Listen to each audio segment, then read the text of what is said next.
আসসালামু আলাইকুম। সংবাদে আপনাদের সবাইকে স্বাগত জানাচ্ছি। আমি ফিরোজ তোহা। শুরুতেই আরবে কেবলস সংবাদ শিরোনাম। বাংলাদেশের সর্বশেষ গুরুত্বপূর্ণ আপডেট সংবাদে আপনাকে স্বাগত। শুরুতেই সংবাদ শিরোনাম, পরে বিস্তারিত।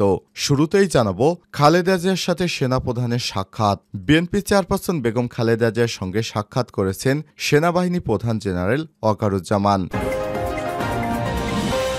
এরপর জানাবো, শেখ হাসিনার শিক্ষামন্ত্রী নওফেলের ইসকনের সঙ্গে কানেকশন। দেশে ২০২৪ সালে ডামি নির্বাচনের আগে নগরীর প্রবর্তক মোড়ে জগন্নাথ দেবের রথযাত্রা অনুষ্ঠানে প্রধান অতিথির বক্তব্যে প্রকাশ্যে নিজেকে ইসকনের সদস্য হিসেবে ঘোষণা দেন পতিত ফ্যাসিবাদী সরকারের শিক্ষামন্ত্রী মহিবুল হাসান চৌধুরী নওফেল। তার বিষয়ে আমার দেশ পত্রিকা একটি প্রতিবেদন প্রকাশ করেছে, জানাবো, আপনাদের সঙ্গেই থাকুন। এদিকে ডাকসু রোডম্যাপের দাবিতে ৭২ ঘণ্টার আলটিমেটাম। ঢাকা বিশ্ববিদ্যালয় কেন্দ্রীয় ছাত্র সংসদ নির্বাচন ডাকসু নির্বাচন এখন না দিয়ে আরও পরে দেওয়ার কথা জানিয়েছে উপাচার্য নিয়াজ আহমেদ খান। তার সঙ্গে এরপর বাকবিতণ্ডায় জড়িয়েছে ছাত্রদের কয়েকজন নেতা। জানাবো, আফ্রিকার মোজাম্বিকে নিরাপত্তাহীনতায় ভুগছে ৫,০০০ বাংলাদেশি। রাজনৈতিক প্রতিহিংসায় আগুনে ছারখার হয়ে যাচ্ছে পূর্ব আফ্রিকা দেশ মোজাম্বিক। প্রায় ২ মাস ধরে এই দেশে দাঙ্গা চলছে। অভ্যন্তরীণ রাজনৈতিক দাঙ্গা থেকে প্রাণে বাঁচতে লাখ লাখ নাগরিক নিরাপদ আশ্রয় খুঁজে ছুটছেন। এ অবস্থায় বিপাকে পড়েছে ৫,০০০-এর মতো বাংলাদেশি, যাদের ব্যবসা প্রতিষ্ঠান ঘরবাড়ি লুটপাট করে নিয়ে যাচ্ছে মোজাম্বিকের সন্ত্রাসীরা। এদিকে টানা ৩ দিন তাপমাত্রা কেমন থাকবে জানালো আবহাওয়া অফিস। জানুয়ারি মাসকে শীতের মাস বলা হয়। ইতিমধ্যেই এই মৌসুমের সর্বোচ্চ শীত অনুভূত হচ্ছে। শৈত্যপ্রবাহের কারণে এই শীত সামনে আরও বাড়বে। তবে আগামী ৩ দিন তাপমাত্রার কেমন থাকবে জানিয়েছে আবহাওয়া অধিদপ্তর। আগামী ৭২ ঘণ্টার পূর্বাভাসে জানিয়েছে তাপমাত্রা অনেকাংশেই কমে যাবে এবং তীব্র শৈত্যপ্রবাহ হবে। এবং সর্বশেষ জানাবো, করোনার পর এবার চীনের নতুন ভাইরাসের আক্রমণ, মহামারীর আশঙ্কা। কোভিড-১৯-এর পর ভয়াবহ এখনও ভুলতে পারেনি বিশ্ব। ঠিক একই সময় কোভিডের উৎপত্তিস্থল চীনের নতুন এক সংক্রমণ ভাইরাসের প্রাদুর্ভাব দেখা দিয়েছে। করোনার পর এই ভাইরাসের বিপাকে পড়েছে বিশ্ব। আবারও আসতে পারে মহামারী। বিভিন্ন প্রতিবেদন ও সামাজিক যোগাযোগ মাধ্যমে প্রচারিত পোস্ট বলছে, হাসপাতাল এবং শ্মশানগুলোতে চাপ বাড়ছে ক্রমশই। প্রিয় দর্শক, এতক্ষণ শুনছিলেন সংবাদ শিরোনাম, এবারে বিস্তারিত। তবে তার আগে বন্ধুরা, অনুরোধ থাকবে সংবাদটিতে একটি লাইক দিন। এই চ্যানেলে আপনি নতুন হয়ে থাকলে আমাদের সংবাদটি দেখতে দেখতে চ্যানেলটি সাবস্ক্রাইব করে রাখুন, যাতে করে বন্ধুরা আমাদের পরবর্তী লেটেস্ট আপডেট সংবাদগুলো সবার আগে আপনার কাছে পৌঁছে যায়। কমেন্ট করে আপনার মূল্যবান মতামত জানিয়ে দিন আপনি বিশ্বের কোন দেশ থেকে বা বাংলাদেশের কোন স্থান থেকে আমাদের সংবাদটি দেখছেন এবং শুনছেন। এবারে বিস্তারিত। খালেদা জিয়ার সঙ্গে সেনাপ্রধানের সাক্ষাৎ। বিএনপি চেয়ারপারসন বেগম খালেদা জিয়ার সঙ্গে সাক্ষাৎ করেছেন সেনাবাহিনী প্রধান জেনারেল ওয়াকারুজ্জামান। বৃহস্পতিবার রাত 8:30টার দিকে গুলশানে বেগম খালেদা জিয়ার বাসভবন ফিরোজায় যান সেনাপ্রধান। সেখানে রাত 9:30টার দিকে তিনি বের হয়ে যান। বিএনপির মিডিয়া সেলের সদস্য সাইরুল কবির খান এসব তথ্য নিশ্চিত করেছেন।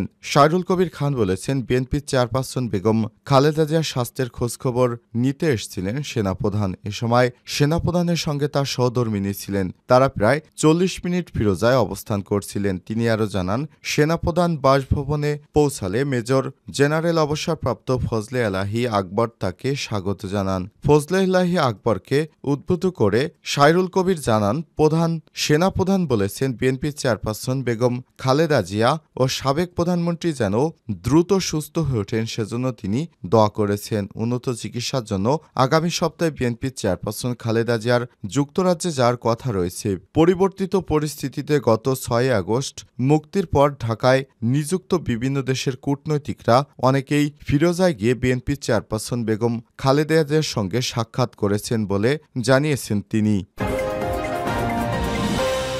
নওফেলের ইসকন কানেকশন। দেশের 2024-এর ডামি নির্বাচনের আগে নগরীর প্রবর্তক মোড়ে জগন্নাথ দেবের রথযাত্রা অনুষ্ঠানে প্রধান অতিথির বক্তব্যে প্রকাশ্যে নিজেকে ইসকনের সদস্য হিসেবে ঘোষণা দেন পতিত ফ্যাসিবাদী আওয়ামী লীগের প্রধানমন্ত্রী মহিবুল হাসান চৌধুরী নওফেল। তিনি বলেন, তার পিতা চট্টগ্রাম সিটি কর্পোরেশনের সাবেক মেয়র এবিএম মহিউদ্দিন চৌধুরী তাকে ভারতের রামকৃষ্ণ মিশনে পড়তে পাঠান।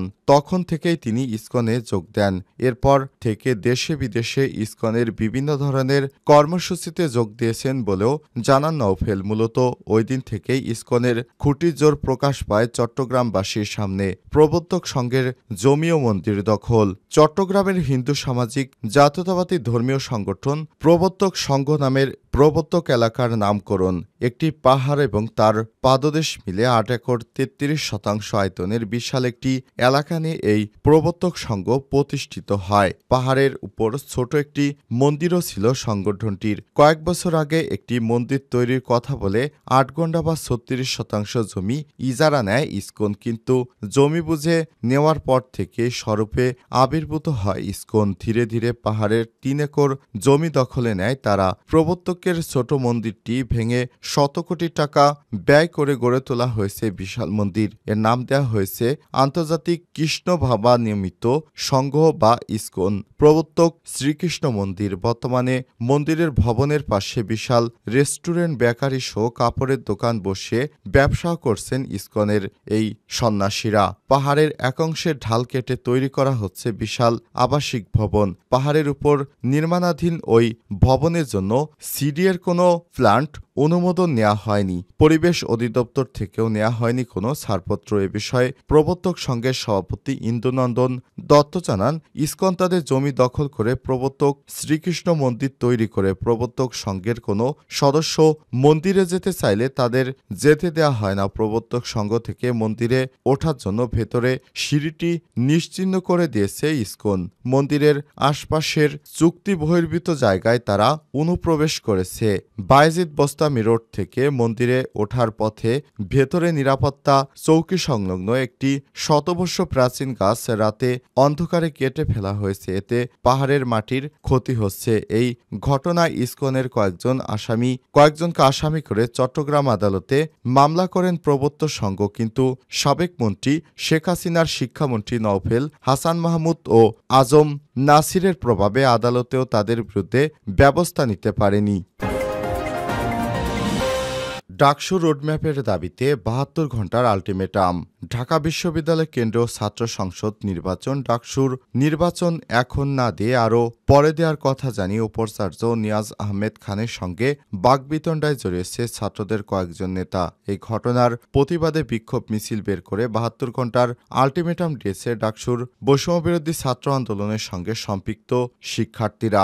বৃহস্পতিবার সন্ধ্যায় বিশ্ববিদ্যালয়ের সিনেট ভবনে সিন্ডিকেট সভা বসে সভায় আওয়ামীপন্থী সিন্ডিকেট সদস্যদের আমন্ত্রণ দেয়া হয়েছে এমন খবর পেয়ে মিছিল নিয়ে এসে আওয়ামীপন্থী সিন্ডিকেট সদস্যদের অপসারণ ও দ্রুত ডাকসু নির্বাচন দেওয়ার দাবিতে নানা স্লোগান দেয়া হয়। শিক্ষার্থীদের মিছিলে বাংলা বিভাগের শিক্ষার্থী মোসাদ্দিক আলী ইবনে মোহাম্মদ, আরবি বিভাগের আবিদ হাসান রাফি স্যার, এফ রহমান হলের এবি জোবায়ের, আন্তর্জাতিক সম্পর্ক বিভাগের মোহাম্মদ ইমরান, ইসলামিক স্টাডিজ বিভাগের শিক্ষার্থী আব্দুর রহমান আল ফাহাদ সহ অনেকেই ছিলেন। এরপর ছাত্রদলের মানসুর রাফি, আব্দুর রহমান মিশু সহ একদল নেতাকর্মী ঘটনাস্থলে আসে এবং দ্রুত ডাকসু নির্বাচন না দেওয়ার দাবিতে হট্টগোল শুরু করে। তারা উপাচার্য ডক্টর নিয়াজ আহমেদ খানের সঙ্গে বাকবিতণ্ডায় লিপ্ত হয়। মাস্টারদা সূর্য সেন হল ছাত্রদলের সাহিত্য প্রকাশনা সম্পাদক আবিদুর রহমান মিশু উপাচার্যকে উদ্দেশ্য করে বলতে থাকেন, ক্যাম্পাসে ছাত্রদল এখনও রাজনীতি শুরু করতে পারেনি। অস্থিতিশীল এক পরিবেশে বিভিন্ন জন বিভিন্ন ব্যানারে রাজনীতি করছে। এমন পরিস্থিতিতে কোনো পক্ষের চাপের মুখে অনির্বাচিত সিন্ডিকেটের সদস্যদের সবাই এখনই ডাকসু নির্বাচন নিয়ে কোনো সিদ্ধান্ত নেওয়া যাবে না। এ সময় তারা হলে হলে মনিটরিং কমিটি এবং ক্যাম্পাস পেট্রোল নিয়ে প্রশ্ন তুলেন। এ সময় নিয়াজ আহমেদ খান বলেন, সিন্ডিকেট সবার এজেন্ডাতে ডাকসু সংক্রান্ত কিছু নেই। ডাকসুর বিষয়ে সংশ্লিষ্ট কমিটির তথ্য অনুযায়ী সবার সাথে আলোচনা করেই সিদ্ধান্ত নেওয়া হবে। সবার ঐক্যমত না হলেও বৃহত্তর বৃহত্তর অংশের সমর্থন নিয়ে আমরা এগিয়ে যাব। উপাচার্য আরও বলেন, শিক্ষার্থীদের দাবির পরিপ্রেক্ষিতে সিন্ডিকেটে আওয়ামীপন্থী রাখা হয়নি। ইতিমধ্যেই নিয়ম মেনে সিন্ডিকেট থেকে আওয়ামীপন্থী 5 জনকে বাদ দেওয়া হয়েছে। একজন স্বেচ্ছায় পদত্যাগ করেছে। প্রশাসনিক কার্যক্রম অবগতির জন্য সিন্ডিকেট সভা করতে হচ্ছে না জানিয়ে শিক্ষার্থীদের সহায়তা কামনা করেছেন তিনি।